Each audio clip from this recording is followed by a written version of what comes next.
Hey guys, ఏంది ఈడు బఠానీలు పట్టుకొచ్చాడు అనుకుంటున్నారా? దీని వెనకాల స్టోరీ ఏంటో చెప్తాను. ముందు ఈ వీడియో చూసేయండి. నానబెట్టిన బఠానీలు కుక్కర్లో వేసుకోండి. బఠానీలు మునిగేంత వరకు వాటర్ పోసుకోండి. దాంట్లో ఒక స్పూన్ పసుపు, ఇంకొక స్పూన్ ఉప్పు వేసుకోండి. ఉప్పు వేసుకొని మూత పెట్టుకొని ఒక విజిల్ హై ఫ్లేమ్లో 3 విజిల్స్ లో ఫ్లేమ్ పెట్టుకొని ఉడికించుకుందాం.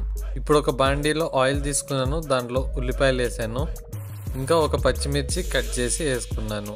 ఇవి ఫ్రై అవుతూ ఉండగానే 1/2 స్పూన్ ఉప్పు వేసుకుంటున్నాను. ఉప్పు వేస్తే ఆనియన్స్ తొందరగా ఉడుకుతాయని మమ్మీ చెప్పింది.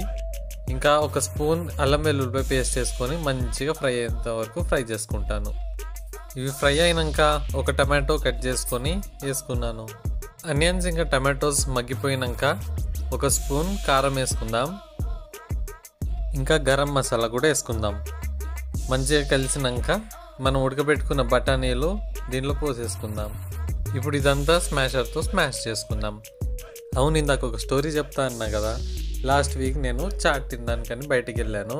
ఆ బయట చాట్ తిన్నప్పటి నుంచి స్టమక్ అప్సెట్ అయిపోయింది.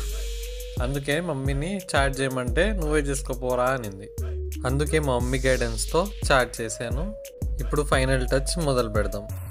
చాట్ మసాలా లేనిది చాటే టేస్ట్ ఉండదు. ఇంకా దాంతోపాటు నిమ్మకాయ జ్యూస్ పిండుకొని వేసుకుంటే టేస్ట్ మాత్రం అదిరిపోద్ది. ఇలా ఒక 10 మినిట్స్లో సమోసా చాట్ రెడీ.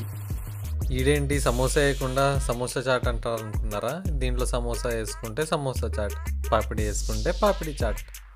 ఇంకా దీన్ని మరింత టేస్టీ చేయడానికి కొత్తిమీర చట్నీ అండ్ స్వీట్ చట్నీ వేసుకుందాం. Hygiene and tasty chaat ready. Video మీకు నచ్చినట్టయితే లైక్ చేయండి, షేర్ చేయండి, సబ్స్క్రైబ్ చేసుకోకపోతే చేసుకోండి.